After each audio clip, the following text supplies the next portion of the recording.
On September 28th, 1862, Reverend Robert Leah of the Lawrenceville, Pennsylvania Presbyterian Church said in his sermon, "The uncertainty of human life has never been more starkly shown in this community than upon the memorable 17th day of September, 1862.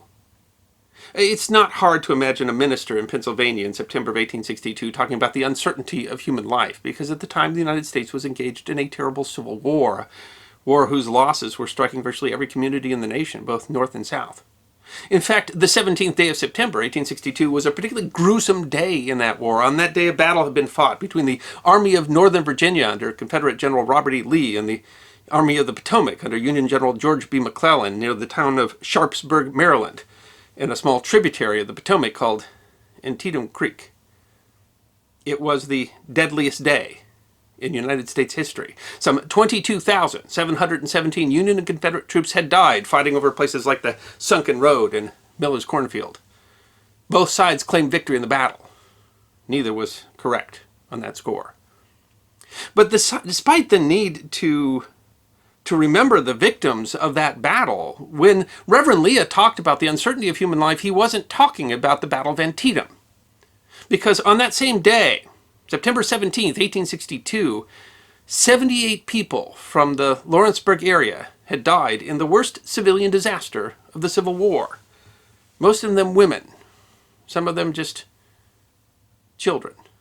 A disaster that was nearly forgotten in the shadow of the bloody Battle of Antietam.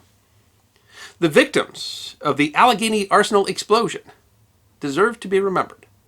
What today we would generally decry as child labor was in fact common practice for most of human history. Writing in the journal The Conversation, author Beth Daly notes, very few Americans thought there was anything wrong with child labor before the Civil War. Most kids under age 15 worked up to 14 hours a day, either alongside their parents or for an employer, unless they were rich. In that case, other children worked for their families. If a family had more children than labor, they would send them to other houses to work as laborers or house servants. A 2017 edition of the Monthly Labor Review concludes, most families simply could not afford the cost of raising a child from birth to adulthood without some compensating labor. Growing industrialization increased the trend. Children, a 2020 article on History.com notes, were ideal employees because they could be paid less, were often of smaller stature, so could attend to more minute tasks, and were less likely to organize and strike against their pitiable working conditions.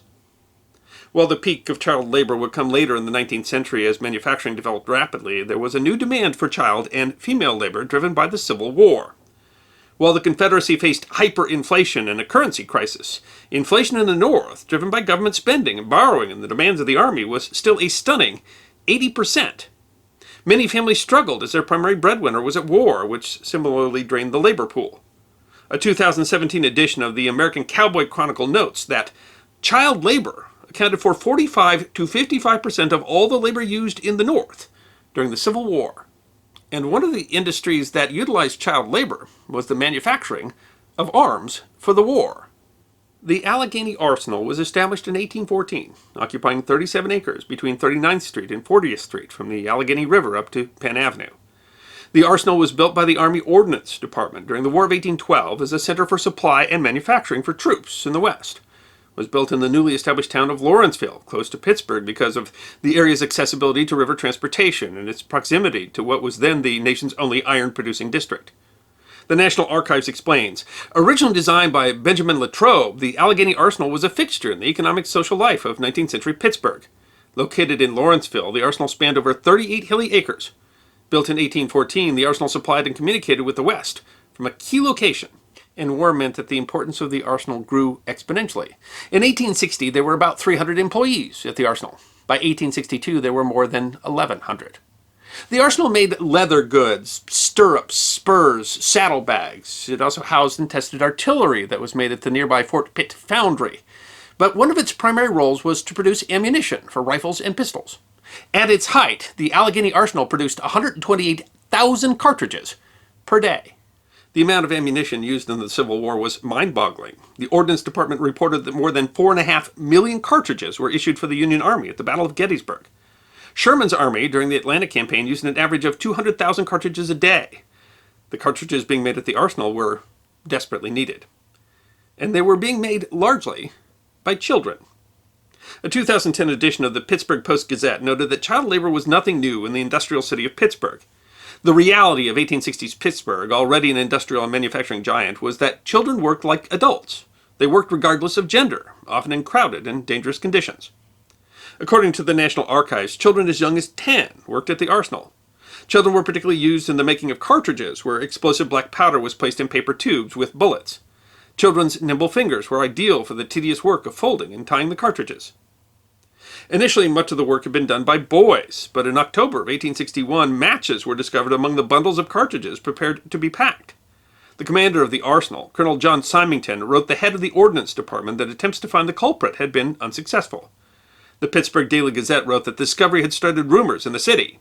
Some of the people residing near the Arsenal were so apprehensive under the excitement of these rumors that they feared to lie down at night, lest they be blown to fragments before morning.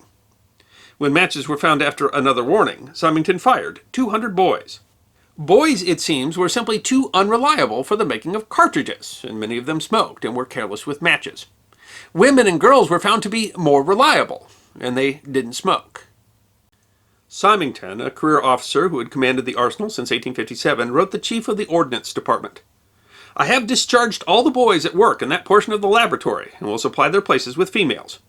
This must produce some delay, but I am assured from the number of applicants for that kind of work that it will only continue for 2 or 3 days, while they are acquiring the requisite skill." And he found the females he needed. The website History of American Women explains, employment at the Arsenal enticed young girls, widows, mothers, and wives who were struggling to support their families while their husbands, brothers, fathers, and sons were fighting in the Union Army. Most relied on community members, such as physicians and clergymen, to provide character references before they could begin work. It was not considered proper for women to work outside the home, but this work was allowed because it supported the war effort. Many were the daughters, sisters, and wives of impoverished Irish Catholic immigrant families. The Pittsburgh Post-Gazette continues, "These plucky workers, many of them Irish immigrants and some as young as 14, gossip or relay grim family news from the battlefields while the repetitive tasks stiffen their backs and turn their eyes bleary with fatigue. They earn 50 cents to $1.10 a day." Cartridges were produced in the Arsenal's main laboratory, a single-story frame structure that was divided into rooms and halls with a central courtyard. Around 186 people worked in the building, 156 women and girls and 30 men and boys. The building was under the supervision of a civilian, 44-year-old Alexander McBride, and among the girls that worked there was his daughter, 14-year-old Catherine McBride. Black powder is dangerous stuff. The largest manufacturer of black powder in America at the time was the Brandywine Rivers Mills of the DuPont Company, near Wilmington, Delaware, using, according to the Encyclopedia of Greater Philadelphia, charcoal made from local willow trees, sulfur, saltpeter shipped in on the Delaware River, and water power controlled by French water wheels and turbines. The manufacturing process was so dangerous that, despite strict safety precautions, the DuPont mill had suffered several explosions in the first quarter of the 19th century. In 1859, DuPont acquired a powder mill in Wapwallopin, Pennsylvania, near Wilkes-Barre, which provided powder to the Allegheny Arsenal. But there was a problem. Barrels of the DuPont powder tended to leak, an issue which McBride, who had trained as a cooper, attributed to reusing barrels. When barrels were reused, the lids fit more loosely and tended to leak. And Symington had had a new macadam road built, and some employees had complained that the stone that was used was too hard, that it could strike a spark if struck by a metal horseshoe or a metal wagon wheel. The combination of loose black powder and a potential spark could be catastrophic. September 17th, 1862 was described as a warm, sunny day in Pittsburgh. It was payday at the Arsenal. By approximately 2 in the afternoon, the paymaster, Mr. Bosworth, had paid, according to the Lewiston Gazette, some 50 girls. A local man, Joseph Frick, was unloading barrels of gunpowder from DuPont from his wagon. An employee, Rachel Dunlap, reported seeing a spark flash near one of the horse's hooves and a sheet of flame. While it could not be definitively determined, the Post-Gazette wrote that it's quite likely that a spark generated from Frick's right front iron-ribbed wagon wheel, creating a blaze from spilled gunpowder on the New Stone Road.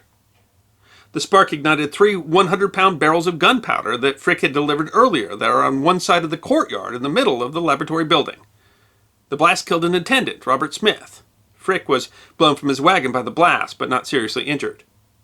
Reminiscing 60 years later to a reporter from the Pittsburgh Gazette-Times, a witness, Mary McCandless McGraw, said, "At 2 o'clock another girl and I were the only persons in room 13. The other girls were in another building, getting their pay, and in the yard. Suddenly there was a terrific roar. The earth seemed to split apart. Several girls rushed out of the building, but the Lewistown, Pennsylvania Gazette reported, "A number of girls who had rushed out of their rooms went back to see after the others, and thus fell victims." The fires from the first explosion had burned around the courtyard, igniting 5 other barrels of powder. McGraw had jumped out a window along with another employee, and they were running away when they heard the second explosion. She said, "Looking around, we saw the building we had just left being torn to pieces." Less than a minute later, there was a third explosion, more powder set off by the fires from the first 2. History of American Woman writes, "Panic-stricken workers ran from buildings as the air filled with clouds of smoke and the acrid odors of sulfur and burning flesh. Others tried to flee but became trapped when flaming walls and roofs collapsed on top of them." The scene was described as appalling. The Lewistown Gazette wrote that scattered about the ground were fragments of dinner baskets, shoes, dresses, bonnets, etc. Windows were blown out across Lawrenceville, and the explosions were heard 3 miles away in Pittsburgh. The Pittsburgh Daily Post reported so great was the force of the explosion that fragments from the laboratories were thrown hundreds of feet. Shreds of clothing were found in treetops. Of the main building, nothing remained but a heap of smoking debris. Reverend Leah said in his sermon, "The central terror was the burning laboratory. Here 156 girls were ready to resume their labors and were, almost without a moment's notice, wrapped in flames or violently thrown from the building. A few ran or were blown out into the yard and escaped. Some were rescued by the daring of friends, but the majority met death instantaneously, perhaps hardly knowing the cause of their death." Lawrenceville local historian Michael Connors wrote, "Mr. J.H. Miller had 2 daughters killed. Mrs. Gabby, a widow of 14 weeks, was killed. It was her second week on the job. Her husband John of the 102nd Regiment, Company F, was killed June 1st at the Battle of Fair Oaks. 10-year-old Kate Dillon was killed, as were Ellen and Mary Slatterly, 16 and 18 respectively. James Lindsay had 2 daughters killed. The widow Smith's son, her main means of support, was killed. She became so ill from her misfortunes that she's not expected to recover," the Gazette reported. The deaths were horrible, killed by fire, exploding ordnance. The Lewisburg Gazette wrote, "In one of the charred bodies we noticed 11 bullets. In another we noticed 9 bullets. We came to a spot where 2 girls were dying. Both were terribly burned. One asked if she was really going to die and desired a priest to be sent for. She appeared less injured than her fellow sufferer and spoke in a loud, clear voice. But death soon came. Her companion was removed from the ground, still alive, but beyond recovery."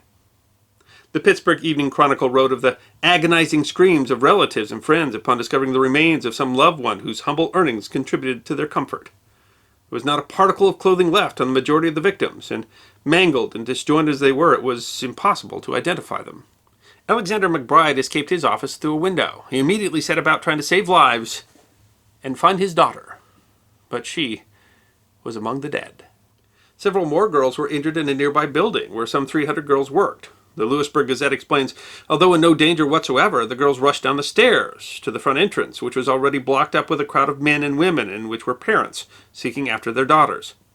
There was no ingress or egress, and the pressure was frightful. Women were trotted underfoot. Some were severely injured, and the scene was absolutely alarming. 69 people died in the explosion and fire. Another 9 died later from their injuries. Connors notes that nearly twice as many workers were injured, many with agonizing burns. The Allegheny Arsenal explosion was the worst civilian disaster of the Civil War, and yet it was barely reported outside of the Pittsburgh area, largely ignored in the face of the losses at the Battle of Antietam. The explosion was so powerful and the fire so horrible that 54 of the 78 victims could not be identified and were buried in a mass grave. In fact, many of their names were not known until exhaustive research was done by a committee that placed a monument in 1928. A coroner's inquiry found that Symington and McBride and their employees were guilty of negligence, but a military inquiry found that the evidence was so controversial that the exact cause could not be identified and exonerated them both. Symington was put on medical leave and retired shortly thereafter, and McBride continued working at the Arsenal. Later in life, McBride, along with others, pressed for Congress to fund a fund for victims, but no funds were ever allocated. It is an irony that the worst civilian loss of life of the Civil War is largely forgotten because it occurred on the exact same day as the worst military loss of life of the Civil War. part of the whole tragedy of the situation is how much it shows us that war numbs us to loss. It shouldn't. Lives still matter, even in times of war. And the victims of the Allegheny Arsenal explosion deserve to be remembered.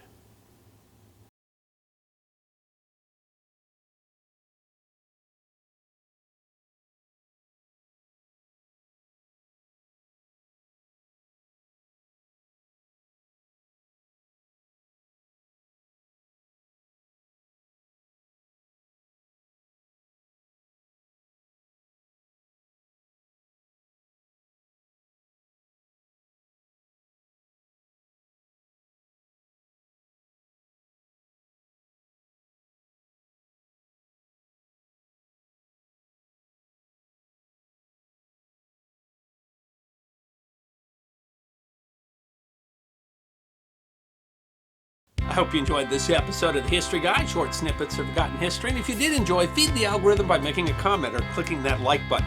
If you have suggestions for future episodes, please send those to our suggestions email box. Check out our webpage at thehistoryguide.net. And of course, we're on Facebook, Instagram, and Twitter. You can book a special message from the History Guy on Cameo and check out our merchandise at teespring.com. And if you'd like more episodes of Forgotten History, all you need to do is subscribe.